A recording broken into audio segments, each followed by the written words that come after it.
যার দল খুঁজি সেই গেছে পলাইয়ে, আদর্শচ্যুত হয়েছে তো পলাই গেছে, কাজে ওই দল আর করতে রাজি নেই, সে আসলেও করবো কোনোদিন, এই জন্য অবাঞ্জ হয়েছে।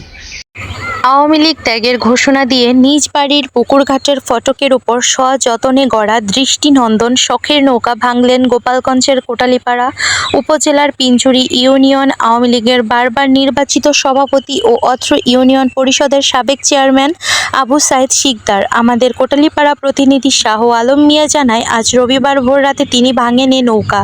সরজমিনে গিয়ে দেখা যায় নৌকাটির একাংশ ফটকের উপরে থাকলেও ভাঙা অংশ পড়ে আছে পুকুর পাড়ে ঝোপের মধ্যে। নৌকা ভাঙার ঘটনায় এলাকায় ছড়িয়ে পড়লে ভোরের আলো ফোটার সাথে সাথে আবু সাইদের বাড়িতে ভিড় জমায় বিপুল সংখ্যক উৎসুক জনতা। এমন ঘটনায় সামাজিক যোগাযোগ মাধ্যম সহ উপজেলা জুড়ে বইছে ব্যাপক সমালোচনার ঝড়।